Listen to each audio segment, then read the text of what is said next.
Hello everyone, this is Mikusz for Film Music House, our summer edition. I'm super excited to be here with Reza Safinia.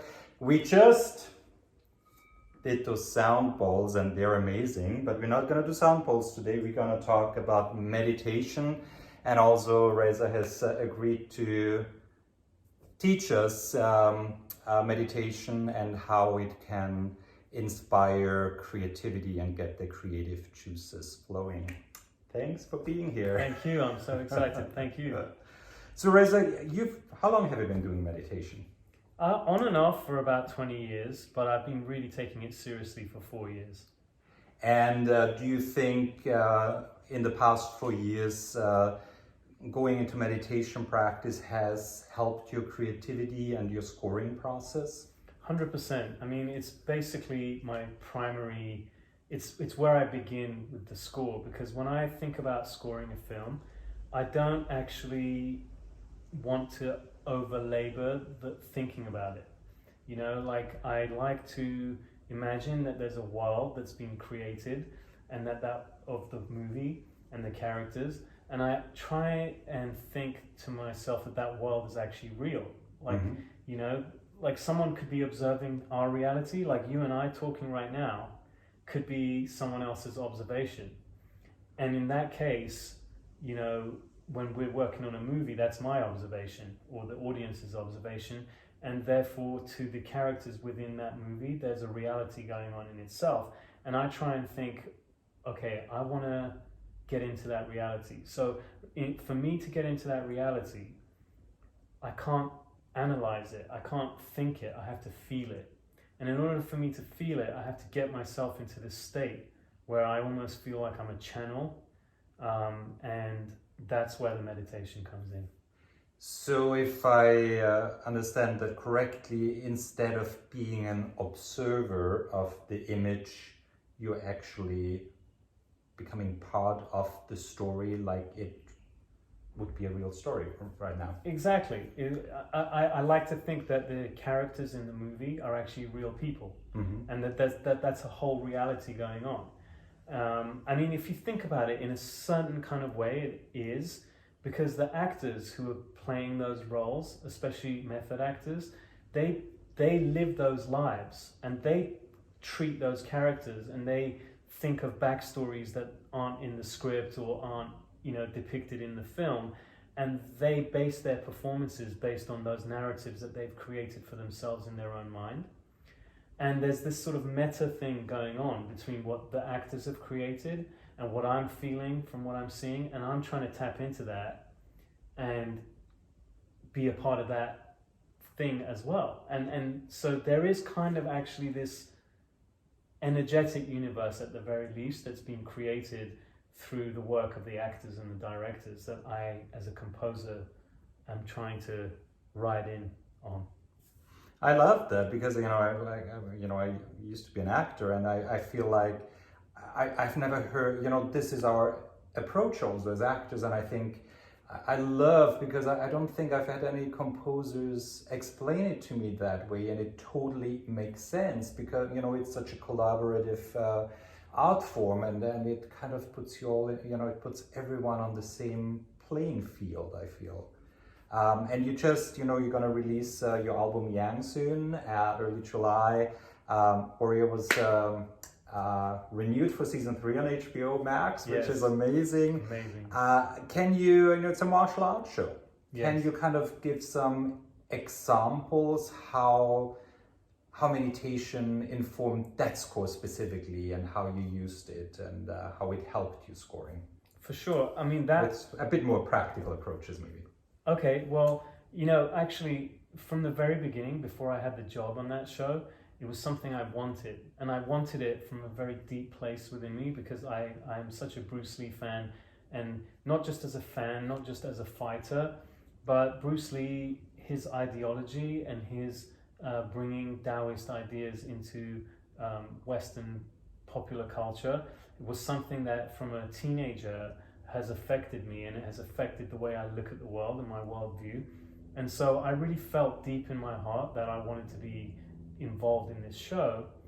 And in order to actually get the job, I was meditating every day and trying to feel what what is Bruce Lee's energy here? What is the energy around this show? Where is this going? Like, how can I align myself with it in service to it, you know? And so I started this process before I even started working on the score. And then at a certain point, we were given the opportunity to demo for the show. And the instructions we were given stylistically didn't make a whole lot of sense either. So once again, you know, for me, it was a real process of, you know, well, they're not giving me that much to go on. I need to find what to go on by connecting with the material and trying to get myself into this state where I'm feeling that process that I just described earlier. And so I would start meditating, and I would lose myself in the meditation. And during the meditation, I wouldn't be thinking actively about it. Like, I would set the intention before I started, and then in my meditation I would just go on a journey and it would just wash over me. And then when I wake up, I mean, it's not like I'm really asleep, but when I come out of the meditation, I had a very instinctual knowledge that this is what I'm going to do. And so that's what we did with the demo, and with the demo got us the job. And then after we got the job, I continued with the same path, at least from my side. You know, I mean, I did, you know, fairness, scored the show with Scott, but, you know, and he has a different approach for his side. But for what I do, this was my approach to come into scoring the pilot and then every other episode that followed. And you also demoed with Scott Salinas for the show, right? Yes, yeah. Yes. What I also like, because it kind of shows the importance of creation, and it's basically the steps, it seems, are going into letting go, going into nothingness, listening, setting intention first, nothingness, and then kind of receiving, and then putting that, whatever you received, again, doing it and putting it into action. I think that kind of seems the path here. Is it right? 100%. I mean, you couldn't have said it better, because, you know, setting the intention is important, because if you don't set the intention, then it's just a wild, chaotic mess. But if you overly obsess on the intention, then you miss the information that comes to you, you know. And the whole point about the meditation is to remove yourself from yourself so that you can receive. And it's this combination of wanting something and letting go of it, and that actually helps you find it. You have to let go. Mm-hmm. Well, in my experience also, what it is, you know, setting the intention, but then the letting go is also letting go of the how. And I think that's where I often get stuck, you know. So by letting go of that, the how can come to me, and it can come from a different place than in this world we're living in, obviously. And I think that for creativity is very important. 100%. But even with the intention, even with the intention, so much focus when it comes to meditation in our culture, especially in America, comes from the point of view of setting intentions for self-gratification or something that's going to be good for you, you know. I think that also is not the complete picture. I feel like when you set an intention, there's an art to setting an intention too, because the intention of what you gain has to be balanced with what you are giving, you know. And the intention for me is always something about how can I be my best in this situation, you know. How can I be of service? And it's almost like a seesaw, you know. How can I be in balance with what I'm giving and what I'm taking? No, I totally agree, and I think that is actually, you know, I think the key to intention is show me, or how can I be of service? How can I serve the picture? How can I serve the story?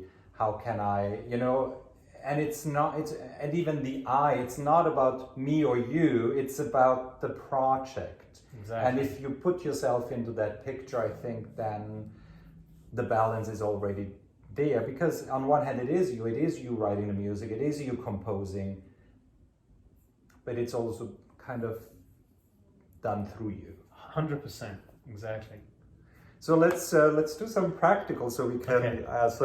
So Reza is gonna guide me through a meditation, and hopefully, audiences will use the tape to join in and follow this meditation. Okay, awesome. So I'm all yours. All right. Well, by the way, just wanted to say we're going to do this meditation seated, but you can also do it lying down, and I actually like to do it lying down. Mm-hmm. Okay, so close your eyes. And then roll your shoulders back, down your back, and have your arms in what is basically external rotation, which would mean your biceps face forward and your triceps face behind you. And then, like you're doing, put the backs of your hands on your knees. And then lift long through the crown of your head. And imagine that under your jaw, someone putting their fingertips and like lifting up. So you're lifting up. There you go. And then slightly tilt your pelvis forward. Beautiful. Okay, so and then just hold this position if you're going to be in a seated position. This is a position, your core is engaged, but every other part of you is relaxed. And it takes a little bit of getting used to have that engaged core, but that's what's going to hold you up so the rest of you can be relaxed. Okay, then take a deep, deep breath in and a deep breath out. And then as you inhale, think about moving the muscles down your scapula, down your back, a little bit further down towards your back, towards your butt, basically. And then when you exhale, pull your navel into your spine. Okay? Beautiful. And then take as you breathe, push your tongue to the roof of your palate.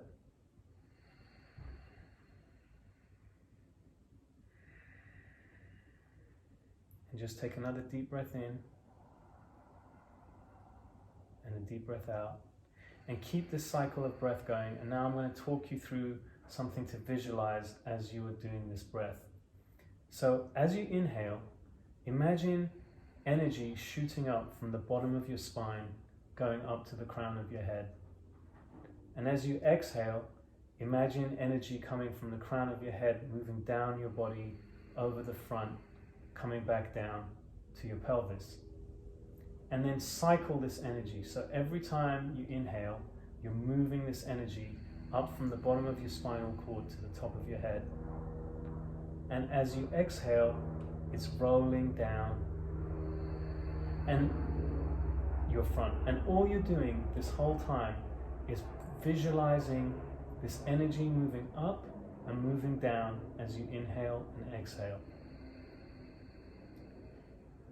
Now, as you do this, see if you can expand the diameter of this energy. So instead of it just moving down from the bottom of your spine to the crown of your head, imagine it also moving out, like maybe 2 feet out from you, and curving up behind you until it comes over the top of your head, and then curving forward as it comes in front of you. So now it's almost like you're in a circle. There's a circle of energy moving around you, from behind you, going up your back, and coming forward and coming down. And you keep cycling this energy, going forward and then going down as you exhale. And then keep this circle moving, keep this motion moving as you're inhaling and exhaling. And then start thinking about this circle, maintaining this circle and creating a copy of it and spinning it around its axis. So now you have this circle going from behind you, going forward, and at the same time you have another circle that's going from your right hand to your left hand, and it's doing the same thing. So now you have one circle going from behind you to in front of you, and you have another circle going from your right hand to your left hand. and you are sitting in the middle of these two circles that are basically plotting the axis of a globe of energy that's around you. Okay? So just focus on those two things, those two circles moving around each other. And then start thinking about a diagonal axis between those two. So right now you almost have like a plus sign axis, one from front to back and one from left to right or right to left. Now think about the diagonals between those. So it would be like the northeast, the southwest. So now you're adding two more circles going around you. So you've got one going from the northeast to the southwest, and you've got one from the other side. And now you've got these four circles all going around each other, creating this image of a sphere that you're sitting inside. And then as you get comfortable with this image of these four circles of your own energy moving around your body, imagine filling in infinite points of other circles that will form this mesh that you'll be lying in or sitting in of this sphere. And then this sphere is right now your bubble that you've created of your own energy. Now imagine expanding this bubble. Right now we're talking about 2 feet around you. Push it out to 4 feet around you. And push it above you into the air, and as it comes below you, it's going into the ground. So you're kind of like a snow globe, and there's also another snow globe underneath you going into the ground. And you've got these 2 snow globes, and you're sitting in the middle of it. And just expand these 2 snow globes, make this entire globe, and turn your 4 feet into 6 feet, turn your 6 feet into 8 feet. And as you expand this circle that you're sitting in, think about opening your energy to the exterior, because all this time we've been talking about your energy being your energy in this bubble. But now, as the bubble draws further away from you, imagine letting yourself become porous and letting the environmental energy come into your circle. Fill your circle with the energy that is around you. And now your energy inside this circle is mixing between your energy and the environmental energy. And with the intention that you set before you came into this meditation, this environmental energy that you're pulling towards you will start giving you the illumination that you need when you wake up out of this, and it will give you the understanding that you want. You're pulling in the answers that you're looking for. But the answers are from within, but it's an interaction of you and the exterior, and you're connecting yourself with your environment. So just keep this process going. Keep this process going as long as you need to. And submit yourself to what your environment, your universe has to reveal to you as you keep doing this.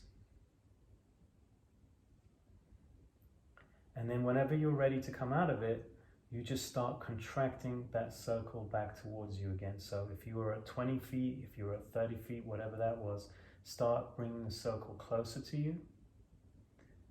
Start thanking or appreciating the energy that was given to you from the outside, but now being comfortable with your own energy again, and start wrapping your circle back to yourself again as it comes closer and closer and closer, until it comes within a foot of you, and until it comes back to being this line of energy that's going from your base of your spine up to your head and coming back down the front. And just keep going up and down. And then as you're doing this, come back into your breath, become conscious of your inhales and exhales again, and slowly start taking in this environment of this physical realm that we have around us. And whenever you feel ready, slowly start opening your eyes.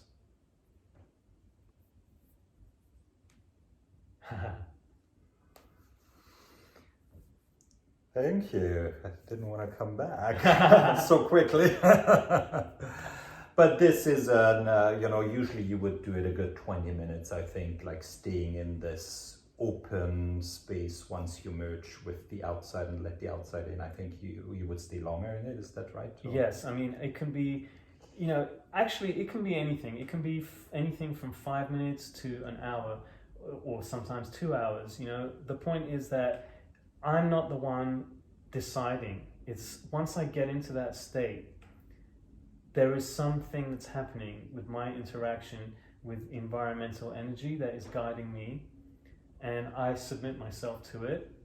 And when I know that there's a time that there's an apex where you know that you've got what you need from it, and then you come out of it. And sometimes that happens super quickly, and sometimes it takes longer, and sometimes you enjoy it. Sometimes you become self-aware of the fact that you're enjoying it when you're in it, and you want it to stay longer, and then you keep it going longer, So for people who have not meditated before, would you recommend to start in shorter increments then, and then expand, or just feel it out? I would say feel it out, yeah.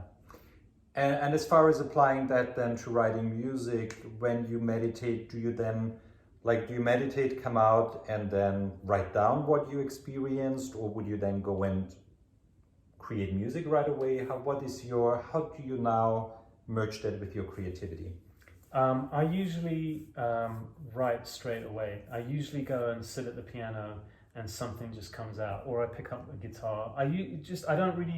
I find that even though I use computers and I use Logic, and it's the tool that enables all of this really for us to do our own thing, I find that it gets in the way of the creative process in the very beginning. So in the very beginning, what I like to do is just to be at one with an instrument.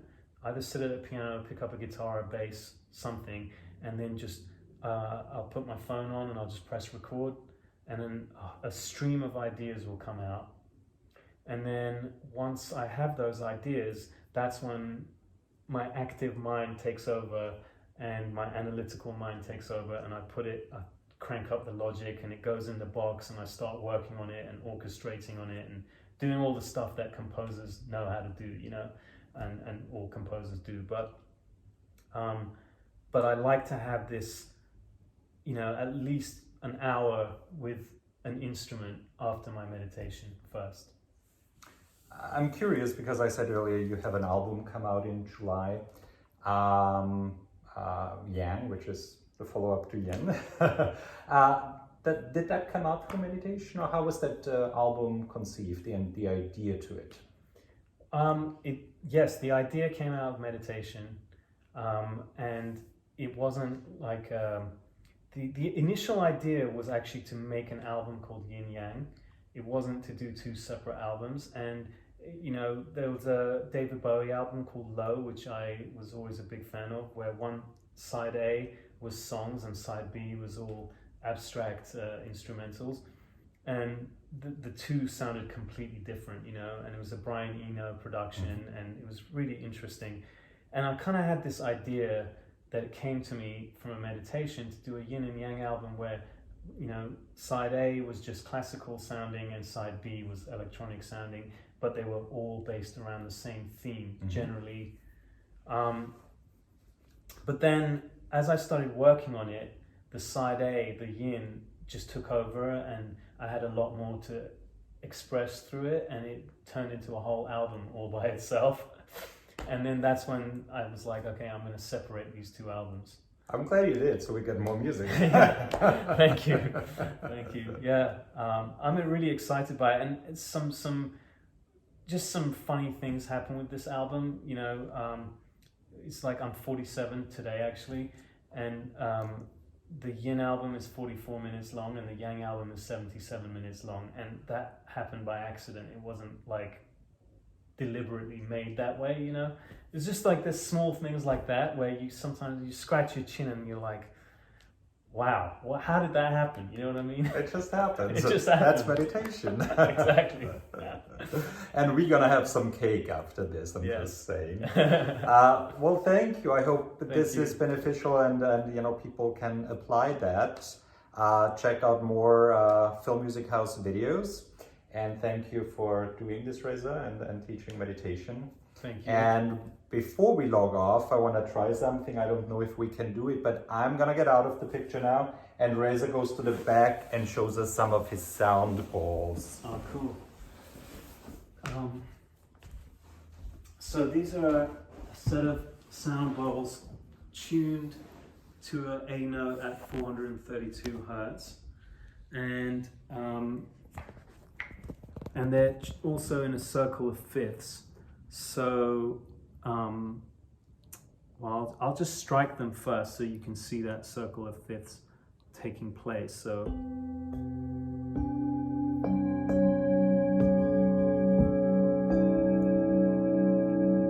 So it's kind of a broad range of sound that goes across 3 octaves. And now I'll sing them. So that's the sound that happens when you just strike them with a mallet. But you can also sing them, and it makes a different sound.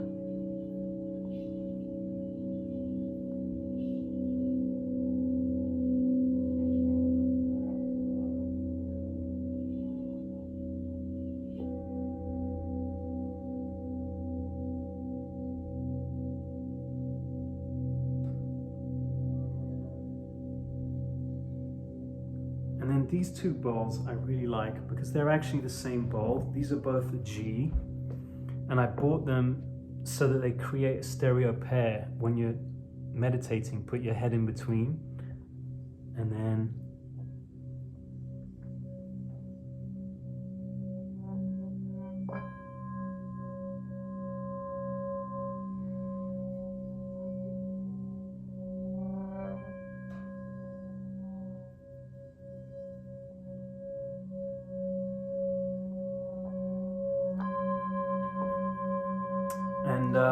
and these are going to bounce off each other, and they create this awesome stereo imaging, which I don't know if the phone's going to pick up, but it's really fun to put your head right there. So yeah, that's basically the bowls. Thank you for the treat, and see you soon, everyone. Thank you. Thank you.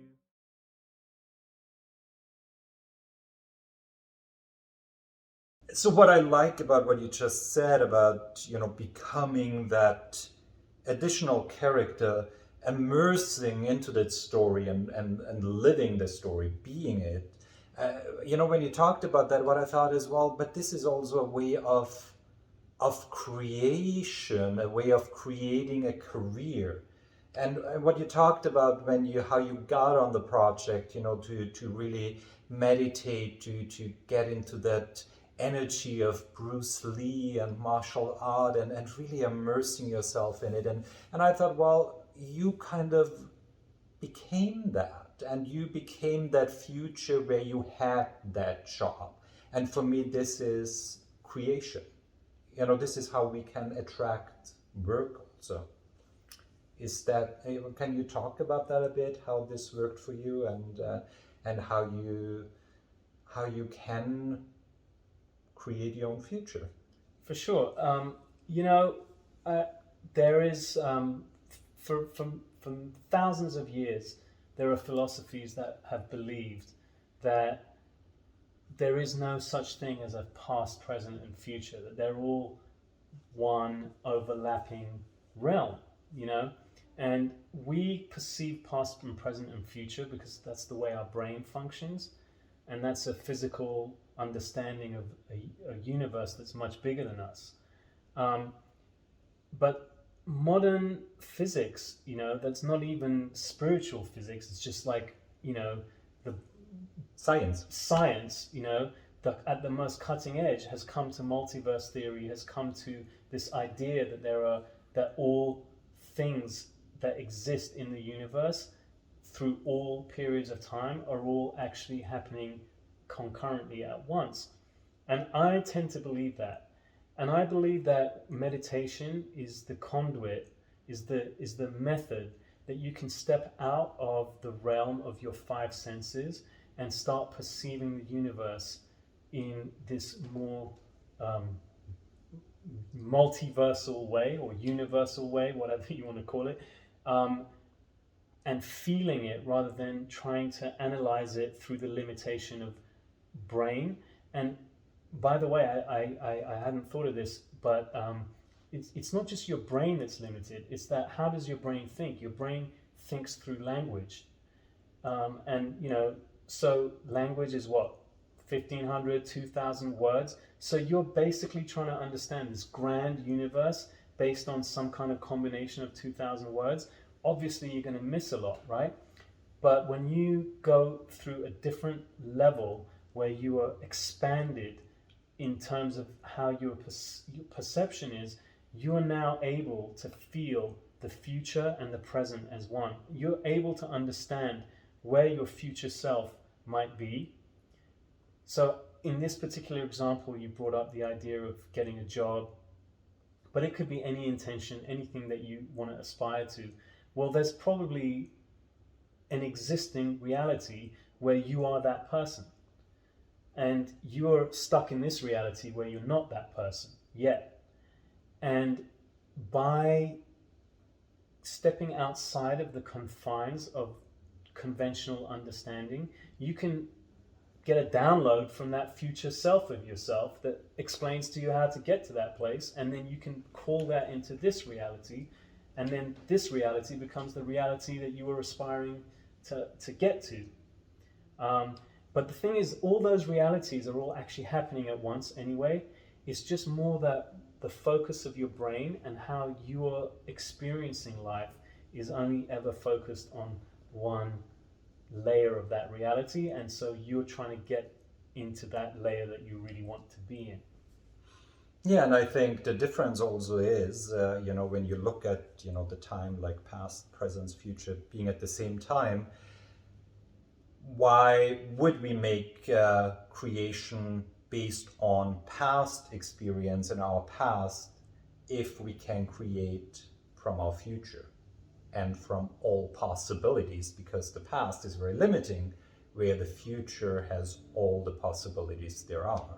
And I think that's what it is. It's almost, I sometimes feel like when I meditate, I go into this store where there's like any possibility and I can try everything and see how it feels and then say, yes, that's what I want. And then I get this download of, yeah, but what kind of person do I have to be here and now? What do I have to feel, think? And then it's almost automatically, the more I do that, life then confronts me with that. It's almost like that future is reality here and now, and life then reacts to that energy and not to the old. 100%. Although, check this out. This I had this moment. So the past is only the past in this specific dimension. There are also other pasts that you're in that your brain's not aware of because of that multiversality. That's the whole point. Like, anything that can happen has happened somewhere in the universe. And you're just kind of like a traveler in this situation.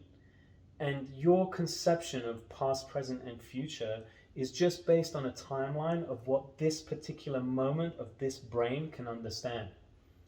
And going back to the meditation again, the whole point is it's so expansive. Once you can step outside of rationalization, you intuit things that come from all points of the universe, whether it's from your future or your past, and they inform you in the direction that you need to go in order to make this little finite reality that we're in right now become a more pleasurable one that you want for yourself, if that makes any sense.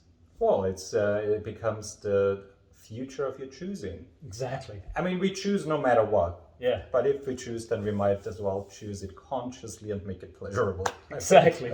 Exactly. Amen to that.